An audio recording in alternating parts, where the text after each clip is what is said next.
हिंदी साहित्य संपूर्ण घटना चक्र क्विक रिवीजन विद आरती शर्मा। दोस्तों, आपको मेरे चैनल पसंद आए तो इसे लाइक करें, शेयर करें, सब्सक्राइब करें। साथ ही साथ मेरे वीडियोस के अगले नोटिफिकेशंस को पाने के लिए बेल आइकन को प्रेस करें। दोस्तों, हम कर रहे हैं हिंदी नेट जेआरएफ परीक्षा चयनित विषय आधारित प्रश्न जून 2009 से जुलाई 2018 तक के प्रश्न पत्र। दोस्तों, आज हम करेंगे जून 2015 का तृतीय प्रश्न का पार्ट 2। तो चलिए देखते हैं प्रश्न।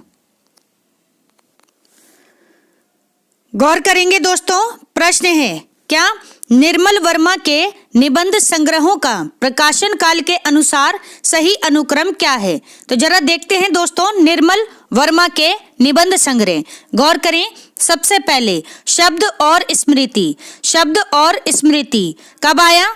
1976 ईस्वी में। 1976 ईस्वी में आया हुआ निर्मल वर्मा जी का निबंध संग्रह है। इसके बाद आया कला का जोखिम। कला का जोखिम 1981 ईस्वी में, 1981 1981 ईस्वी में निर्मल वर्मा जी का निबंध संग्रह है कला का जोखिम। फिर है ढलान से उतरते हुए 1985 ईस्वी। ढलान से उतरते हुए 1985 ईस्वी। फिर है आदि अंत और आरंभ। आदि अंत और आरंभ ये कब आया? 2001 ईस्वी में। 2001 ईस्वी में। ध्यान रखेंगे दोस्तों निर्मल वर्मा के निबंध संग्रहों को। एक बार फिर से सुन लें सभी निबंध संग्रह, जरा ध्यान दें। सबसे पहले शब्द और स्मृति 1976 ईस्वी। फिर है कला का जोखिम 1981 ईस्वी। फिर है ढलान से उतरते हुए 1985 ईस्वी। फिर है आदि अंत और आरंभ 2001 ईस्वी। ठीक है, याद रखेंगे निर्मल वर्मा जी के निबंध संग्रहों को। अगला प्रश्न है, जरा ध्यान दें। प्रसाद की काव्य कृतियों का सही अनुक्रम क्या है? तो जयशंकर प्रसाद की काव्य कृतियां हैं, जरा ध्यान दें। सबसे पहले दोस्तों उर्वशी। ठीक है, उर्वशी कब आई? 1909 ईस्वी में। एक और रचना है उर्वशी, किसकी? रामधारी सिंह दिनकर जी की। तो ऑप्शन ध्यान से देखेंगे तब जाकर के अपना आंसर टिक करके आएंगे। ठीक है, गौर करें। उर्वशी 1909 ईस्वी। फिर है झरना 1918 ईस्वी। फिर है आंसू 1926 ईस्वी। फिर है लहर 1926 ईस्वी। आंसू और लहर एक ही समय में आए हुए क्या है? काव्य कृतियां हैं। ठीक है, 1926 इसका समय है। तो ध्यान रखेंगे। सबसे पहले उर्वशी 1909 ईस्वी।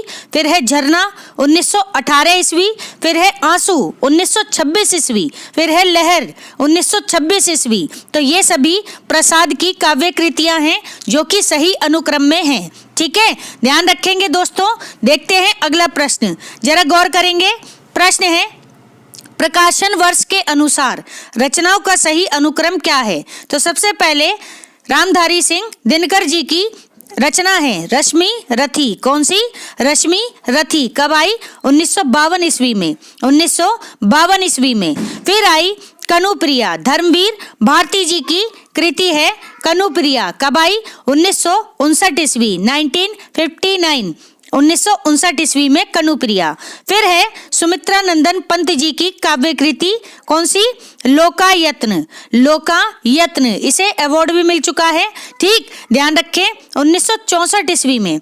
1964 ईस्वी में आई हुई काव्य कृति है लोकायत्न। फिर है आत्मजयी। कुंवर नारायण जी की रचना है आत्मजयी। कब आई? 1965 ईस्वी में। 1965 ईस्वी में। तो ध्यान रखें दोस्तों। सबसे पहले रश्मि रथी 1952 ईस्वी। फिर है कनुप्रिया 1959 ईस्वी। फिर है लोकायत्न 1964 ईस्वी। फिर है आत्मजयी 1965 ईस्वी। चारों की चारों बहुत ही इंपॉर्टेंट रचनाएं हैं। सभी का समय जरूर याद रखें और रचनाओं को याद रखें। ठीक है, रचनाकारों को भी।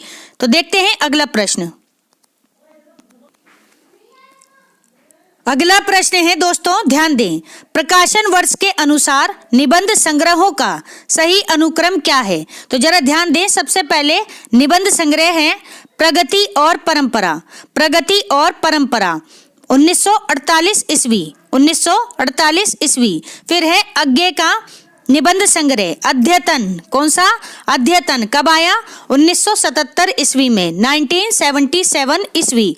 फिर आया अंगद की नियति, अंगद की नियति 1984 ईस्वी में, 1984 ईस्वी में अंगद की नियति। इसके बाद है यत्र तत्र सर्वत्र, यत्र तत्र सर्वत्र, ये कब आया निबंध संग्रह? तो 2006 ईस्वी में, 2006 ईस्वी में आया हुआ निबंध संग्रह है यत्र तत्र सर्वत्र। ठीक है, ध्यान देंगे दोस्तों, जरा एक बार फिर से सुने। सबसे पहले प्रगति और परंपरा 1948 ईस्वी, फिर है अद्यतन 1977 ईस्वी, फिर है अंगद की नियति 1984 ईस्वी, फिर है यत्र तत्र सर्वत्र 2006 ईस्वी। ठीक है, याद रखेंगे। अगला प्रश्न है उपन्यासों का सही कालानुक्रम क्या है?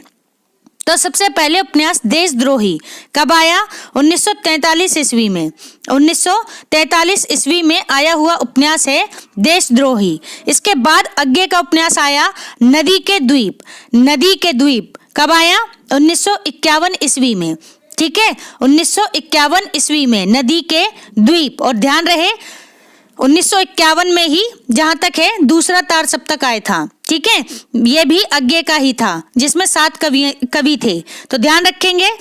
अगला प्रश्न अगला उपन्यास है शहर में घूमता आईना, शहर में घूमता आईना कब आया? ये 1963 ईस्वी, 1963 ईस्वी। फिर है तमस 1993 ईस्वी। ठीक है, तमस किसका है? भीष्म साहनी का उपन्यास है 1993 ईस्वी में। अब जरा एक बार फिर से देखें। सबसे पहले उपन्यास देशद्रोही कब आया दोस्तों? तो ये आया 1943 ईस्वी में। फिर आया नदी के द्वीप 1951 ईस्वी। फिर आया शहर में घूमता आईना 1963 ईस्वी। फिर आया तमस उपन्यास 1993 ईस्वी में। ठीक है, ध्यान रखेंगे। देखते हैं अगला प्रश्न, गौर करें, ध्यान देना जरा। जगदीश चंद्र के उपन्यासों का प्रकाशन वर्ष के अनुसार सही अनुक्रम क्या है? तो जगदीश चंद्र के उपन्यास हैं, जरा ध्यान दें। सबसे पहले यादों का पहाड़।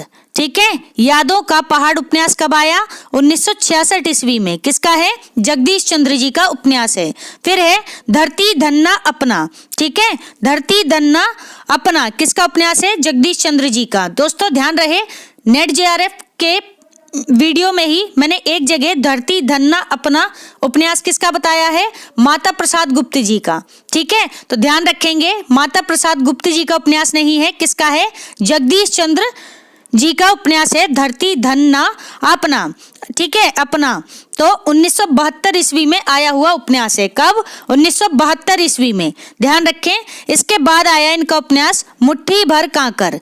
मुट्ठी भर कांकर कब आया? 1982 ईस्वी में। मुट्ठी भर कांकर 1982 ईस्वी। फिर आया नरक कुंड में वास। कौन सा उपन्यास? नरक कुंड में वास। ये उपन्यास कब आया? 1994 ईस्वी में, 1994 ईस्वी में। ठीक है, अब जरा एक बार फिर से ध्यान दें। जगदीश चंद्र के उपन्यास हैं, प्रकाशन वर्ष के अनुसार सही अनुक्रम देखें, गौर करें। यादों का पहाड़ 1966 ईस्वी। फिर है धरती धन्ना अपना 1972 ईस्वी। फिर है मुट्ठी भर कांकर। मुट्ठी भर कांकर कब आया? 1982 ईस्वी, 1982 ईस्वी। फिर है नरक कुंड में वास 1994 ईस्वी। ठीक है, याद रखेंगे दोस्तों सभी उपन्यासों को। ये सभी किसके उपन्यास हैं? जगदीश चंद्र माथुर जी के, सॉरी जगदीश चंद्र के। ठीक है, ध्यान रखेंगे। अगला प्रश्न है, ध्यान देना, प्रकाशन वर्ष के अनुसार ऐतिहासिक उपन्यासों का सही अनुक्रम क्या है? तो जरा देखेंगे ऐतिहासिक उपन्यास। ठीक है, गौर करें। सबसे पहले मृगनयनी कब आया? 1950 ईस्वी में। अच्छा, एक बात ध्यान से सुने, ऐतिहासिक उपन्यासों की शुरुआत किसने की थी? वृंदावन लाल वर्मा जी ने, ठीक है, और वह ऐतिहासिक उपन्यासकार भी माने जाते हैं। तो जरा ध्यान दें, मृगनयनी कब आया? 1950 ईस्वी में। 1950 ईस्वी में वृंदावन लाल वर्मा जी का ही उपन्यास है। इसके बाद है एकदा नैमिषारण्य। एकदा नैमिषारण्य ये उपन्यास कब आया? 1972 ईस्वी में। 1972 ईस्वी में। फिर है हजारी प्रसाद द्विवेदी जी का उपन्यास अनाम दास का पोथा। कौन सा? अनाम दास का पोथा। कब आया? 1976 ईस्वी में। 1976 ईस्वी में। फिर आया उपन्यास अभिज्ञान। कौन सा? अभिज्ञान। कब आया? 1981 ईस्वी में। 1981 ईस्वी में। तो जरा ध्यान दें, सबसे पहले मृगनयनी 1950 ईस्वी, एकदा नैमिषारण्य 1972 ईस्वी, फिर है अनाम दास का पोथा 1976 ईस्वी, फिर है अभिज्ञान 1981 ईस्वी। ठीक है, याद रखेंगे सभी ऐतिहासिक उपन्यासों को। देखते हैं अगला प्रश्न। अगला प्रश्न है, जरा ध्यान दें, स्थापना है दोस्तों। ठीक है, स्थापना क्या है? गौर करना, गौर करेंगे दोस्तों। स्थापना है, मनुष्य के लिए कविता इतनी प्रयोजनीय वस्तु है। मनुष्य के लिए कविता इतनी प्रयोजनीय वस्तु है कि संसार की सभ्य असभ्य सभी जातियों में किसी न किसी रूप में पाई जाती है। ठीक है, मनुष्य के लिए कविता इतनी प्रयोजनीय वस्तु है कि संसार की सभ्य असभ्य सभी जातियों में किसी न किसी रूप में पाई जाती है। तर्क है दोस्तों, इसीलिए कविता की जरूरत मनुष्य जाति को हमेशा रहेगी। इसीलिए कविता की जरूरत मनुष्य जाति को हमेशा रहेगी। दोनों की दोनों बातें सही हैं। ठीक है, इसीलिए स्थापना भी सही है और तर्क भी सही है। ठीक, अगला प्रश्न देखते हैं। ए और आर दोनों सही हैं। ध्यान देना अगले प्रश्न पर। अगला प्रश्न है, स्थापना है, क्या है? वैचारिक स्वतंत्रता साहित्यकार को एक व्यापक सामाजिक सत्य और संवेदना से विमुख करती है। विमुख कैसा शब्द है? नेगेटिव शब्द है। ठीक है, आपको सेंटेंस देखना है और उसमें नेगेटिव शब्दों पर भी ध्यान देना है। ठीक है, तो 90% चांसेस होते हैं कि सेंटेंस गलत होता है। ठीक, ध्यान दें, वैचारिक स्वतंत्रता साहित्यकार को व्यापक, एक बार तो कह रहे हैं स्वतंत्रता, वैचारिक स्वतंत्रता। ठीक है, अब ध्यान देना, साहित्यकार को व्यापक सामाजिक सत्य तथा संवेदना से विमुख करती है। ठीक है, तो ये बात बिल्कुल गलत है। तर्क है, क्योंकि विचारबद्धता उसकी संवेदनात्मक अभिव्यक्ति को सर्व स्वीकृति सामाजिक विस्तार देती है। ठीक है, क्या है यहाँ पर तर्क? क्योंकि विचारबद्धता उसकी संवेदनात्मक अभिव्यक्ति को सर्व स्वीकृति सामाजिक विस्तार देती है। ठीक, तो ए गलत और आर गलत, यानी स्थापना भी गलत है और तर्क भी गलत है। दोनों ही बातें गलत हैं। ठीक है, अगला प्रश्न देखते हैं। गौर करेंगे दोस्तों, स्थापना है, क्या? कवियों ने लोक रक्षा के विधान में करुणा को ही बीज भाव माना है। करुणा से रक्षा का विधान होता है। ठीक, क्या है? स्थापना, कवियों ने लोक रक्षा के विधान में करुणा को ही बीज भाव माना है। करुणा से रक्षा का विधान होता है। तर्क है, क्या है तर्क? क्योंकि कविता में अभिव्यक्त अन्य भाषाओं में लोक रक्षा का विधान नहीं पाया जाता। क्योंकि कविता में अभिव्यक्त अन्य भाषाओं में लोक रक्षा का विधान नहीं पाया जाता। तो दोस्तों यहाँ पर स्थापना सही है। क्या है स्थापना? कवियों ने लोक रक्षा के विधान में करुणा को ही बीज भाव माना है। ठीक है, करुणा से रक्षा का विधान होता है, ये बात बिल्कुल सही है। तर्क लेकिन गलत है। क्या है तर्क? क्योंकि कविता में अभिव्यक्त अन्य भाषाओं में लोक रक्षा का विधान नहीं पाया जाता, तो ये बात बिल्कुल गलत है। ठीक है, देखते हैं अगला प्रश्न। स्थापना है दोस्तों, क्या है? मिथक सार्वकालिक और सार्वदेशिक होते हैं। मिथक सार्वकालिक और सार्वदेशिक होते हैं। दोस्तों मिथक वाला पोर्शन अगर आपकी किताबों में हो तो बहुत अच्छे से कर लें, ठीक है। कथन कारण वाले क्वेश्चन में ये सबसे ज्यादा रिपीटेड प्रश्न है, ठीक है। एक ये वाला, एक लोक मंगल की जो ये रस दशा वाला उनका स्टेटमेंट है, ये किनका, रामचंद्र शुक्ल जी का, ठीक है। ये दो बातें तो इतनी ज्यादा रिपीट हो रही हैं तो आप इनको अच्छे से समझ लें, ठीक। तो ध्यान दें, मिथक क्या है, सार्वकालिक और सार्वदेशिक होते हैं। तर्क क्या है, इसीलिए मिथक के माध्यम से किसी भी समय और समाज के अंतर विरोध और संवेदना की अभिव्यक्ति संभव है। इसीलिए मिथक के माध्यम से किसी भी समय और समाज के अंतर विरोध और संवेदना की अभिव्यक्ति संभव है। तो दोस्तों ए गलत और आर सही है, यानी स्थापना गलत है। स्थापना है मिथक सार्वकालिक और सार्वदेशिक होते हैं, ये बात बिल्कुल गलत है, ठीक है। और जबकि इसीलिए मिथक के माध्यम से किसी भी समय और समाज के अंतर विरोध और संवेदना की अभिव्यक्ति संभव है, तो ये बात सही है, ठीक है, ध्यान रखेंगे। अगला प्रश्न है स्थापना है, क्या है, नाद सौंदर्य से कविता की आयु नहीं बढ़ती। ये भी इतना ज्यादा रिपीट हुआ है, ठीक है, तो आप ध्यान में बिठा लें, ठीक। नाद सौंदर्य से कविता की आयु नहीं बढ़ती। तर्क है क्योंकि नाद सौंदर्य का योग कविता का पूर्ण स्वरूप खड़ा करने के लिए कुछ न कुछ आवश्यक होता है। तो ध्यान दें, स्थापना गलत है, ठीक है। जो दूसरे प्रश्न पत्र हैं उसमें देखना ये सेम स्टेटमेंट है, ठीक है, लेकिन उसमें नहीं है, ठीक है। क्या है, उसमें पॉजिटिव मैनर में है जबकि यहाँ नेगेटिव है। तो ध्यान दें, नाद सौंदर्य से कविता की आयु बढ़ती है, ठीक है, बढ़ती है, जबकि यहाँ क्या लिखा है, नहीं बढ़ती। तो ये बात यहाँ पे गलत हो गई, ठीक है, क्योंकि नाद सौंदर्य का योग कविता का पूर्ण स्वरूप खड़ा करने के लिए कुछ ना कुछ आवश्यक होता है, ठीक है। तो ये बात ध्यान रखें, ये कथन बिल्कुल तर्क यानी बिल्कुल सही है, ठीक। तो ध्यान रखें, नाद सौंदर्य से कविता की आयु भी बढ़ती है और नाद सौंदर्य का योग क्या होता है, इसके योग से कविता का पूर्ण स्वरूप खड़ा करने के लिए कुछ ना कुछ आवश्यक होता है, मतलब आवश्यकता होती है, यानी पूर्ण स्वरूप खड़ा किया जा सकता है नाद सौंदर्य के योग से, कहने की बात ये है, ठीक। तो आप ध्यान से स्टेटमेंट्स को पढ़ेंगे दोस्तों, ठीक है। जल्दी में आंसर टिक नहीं करने, तसल्ली से टिक करो, ठीक है। और आप ध्यान से सोचो ये बोल क्या रहे हैं, ठीक है। आपके माइंड में अगर द्वंद्व उत्पन्न हो रहा है तो समझ लो सेंटेंस बिल्कुल गलत जा रहा है, ठीक है। अगर आपको लगता है, आपका मन कहे बिल्कुल पॉजिटिव चीजें हैं, पॉजिटिव आपको खुद को समझ में आ रही है अपनी समझ के अनुसार, तो वह सही है, ठीक है। इस बात को ध्यान रखना। बाकी जो मैंने जो मैं ये नेट जीआरएफ वाली वीडियोस करा रही हूँ, इसमें जो पहला वीडियो है उसमें मैंने डिटेल में बताया है कि किस तरह से आपको इन प्रश्नों को हैंडल करना है, ठीक है। तो आप एक बार वो वीडियो भी देख लें, आपको सारे तरीके समझ में आ जाएंगे, ठीक है।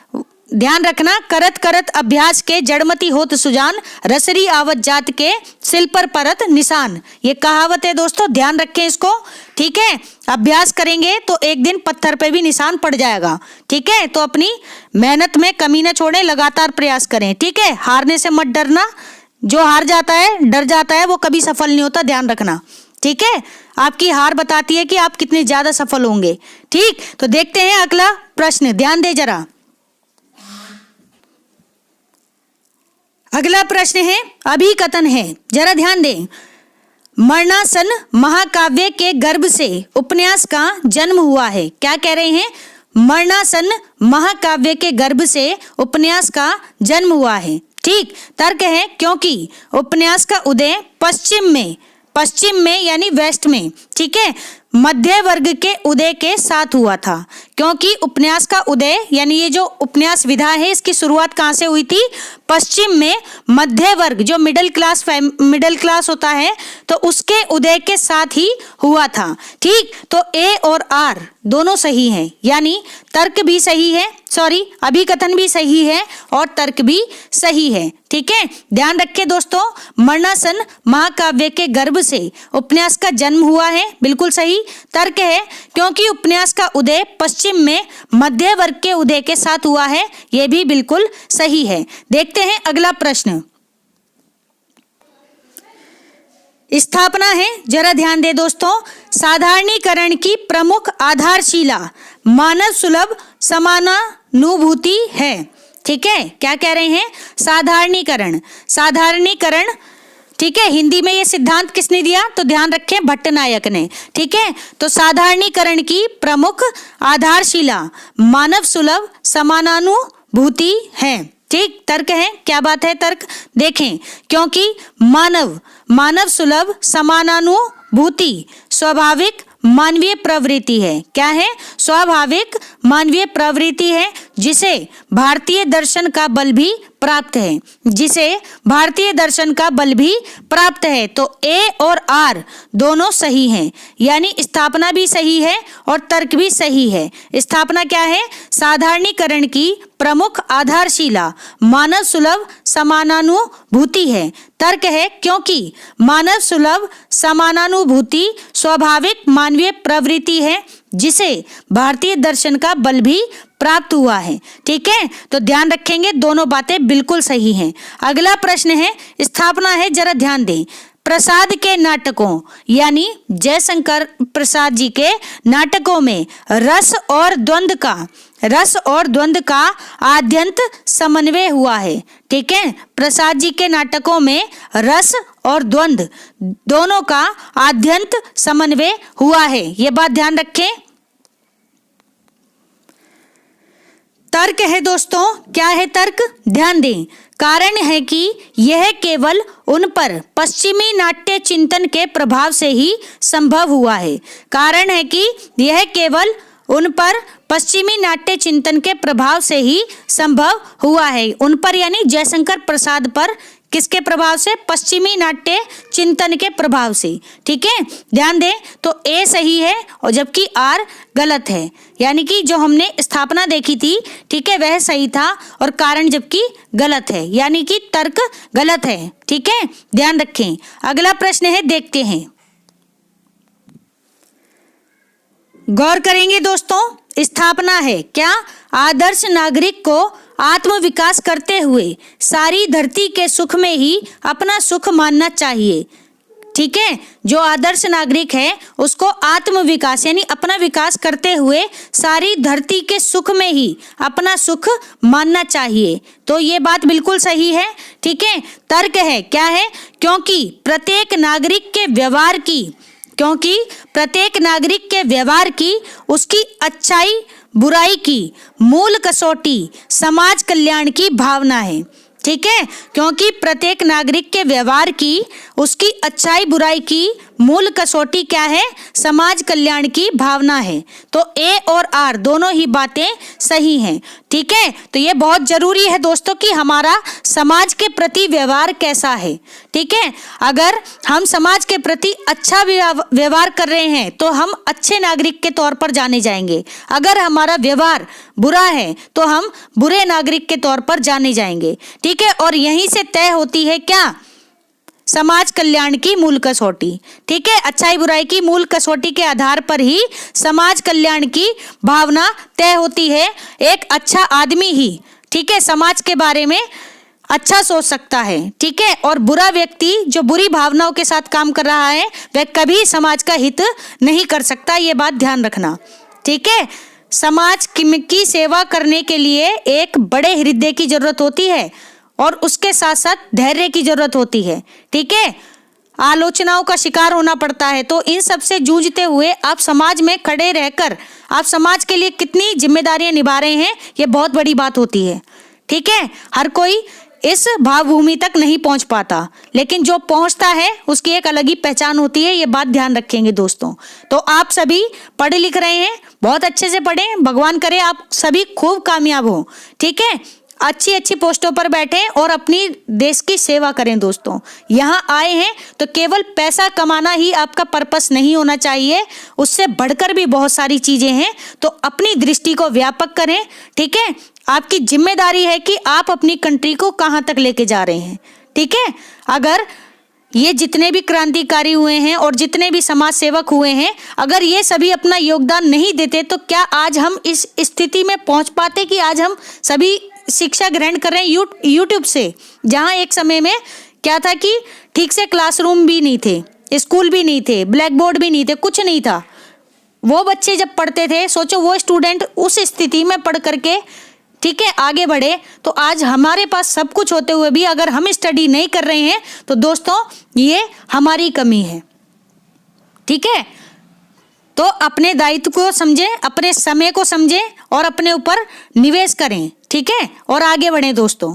ठीक है, पैसा तो कोई भी कमा लेगा, एक गैर पढ़ा लिखा इंसान भी कमा लेता है और मेरे ख्याल से ज्यादा अच्छा कमा लेता है, क्योंकि वह हर फील्ड में वो मेहनत से नहीं डरता, वो काम कर लेगा, चाहे जैसा काम दे दो कर लेगा। लेकिन जो एक शिक्षित व्यक्ति है वह कतराएगा, छोटे कामों को करने से कतराता है, क्योंकि उनका ईगो हर्ट होता है भाई। ठीक है, लेकिन पढ़ लिखने से आपका घमंड ऊपर नहीं जाना चाहिए, आपको विनम्रता सीखनी चाहिए। ठीक है, इस बात को ध्यान रखना। इंसान अगर आप बने रह जाते हैं ना आपकी सफलता के बाद, तो सबसे बड़ी उपलब्धि आपकी वही होगी। ठीक है, तो इस बात को ध्यान रखेंगे और अच्छे से मेहनत करें दोस्तों, आप सभी कामयाब हो, जो लोग भी मेरे चैनल से पढ़ रहे हैं। ठीक है, जिस दिन भी आपका सिलेक्शन हो, आप एक बार कमेंट बॉक्स में मुझे जरूर बता देना, जिससे मुझे खुशी हो। ठीक है, इस बात को समझना, मुझे ना लगे कि मेरे एफर्ट्स बेकार जा रहे हैं। ठीक है, इस बात को ध्यान रखें दोस्तों। देखते हैं अगला प्रश्न। अगला प्रश्न है, स्थापना है दोस्तों। गोदान ग्रामीण जीवन का महाकाव्य है। गोदान क्या है? एक उपन्यास है प्रेमचंद जी का। ठीक है, जो कि कृषक जीवन पर आधारित है, जिसके पात्र हैं जुनिया, ठीक है, होरी, ठीक है, गोबर, रेखा, ये सभी पात्र हैं इसके, तो ध्यान रखना। धनिया, जुनिया, ठीक है, तो ये सब याद रखेंगे, बहुत ही इंपॉर्टेंट है। और अंतिम उपन्यास है प्रेमचंद जी का। ठीक, अंतिम मतलब पूर्ण रूप से अंतिम उपन्यास, और जो अधूरा है वो प्रेमचंद जी का मंगलसूत्र उपन्यास है। ठीक है, गोदान का समय है 1936, ध्यान रखें। तो गोदान ग्रामीण जीवन का महाकाव्य है। क्या है? महाकाव्य है दोस्तों। तर्क है, क्या है तर्क? क्योंकि गोदान में समग्र युग जीवन का चित्रण हुआ है। किसका? समग्र युग जीवन का चित्रण हुआ है गोदान उपन्यास में। ध्यान रखेंगे, ए सही है, बिल्कुल सही है कथन, यानी स्थापना सही है। गोदान ग्रामीण जीवन का महाकाव्य है। तर्क है, ये गलत है। क्यों गलत है? ध्यान दें, क्योंकि गोदान में समग्र युग जीवन का चित्रण हुआ है। ठीक है, समग्र युग जीवन का नहीं, कृषक जीवन का, ग्रामीण जीवन का चित्रण हुआ है, ये बात ध्यान रखें। ठीक है, इसलिए ये गलत है। तो ध्यान दें, पहली लाइन को दूसरी से जोड़ने की कोशिश करें ऐसे प्रश्नों में। ठीक है, तो दोस्तों हमारा आज का ये वीडियो यहीं समाप्त होता है। Thanks for watching. अगर आपको मेरे वीडियोस पसंद आ रहे हैं तो इन्हें लाइक करें, शेयर करें, मेरे चैनल को सब्सक्राइब करें। साथ ही साथ मेरे वीडियोस के अगले नोटिफिकेशंस को पाने के लिए बेल आइकन को प्रेस करें। धन्यवाद दोस्तों।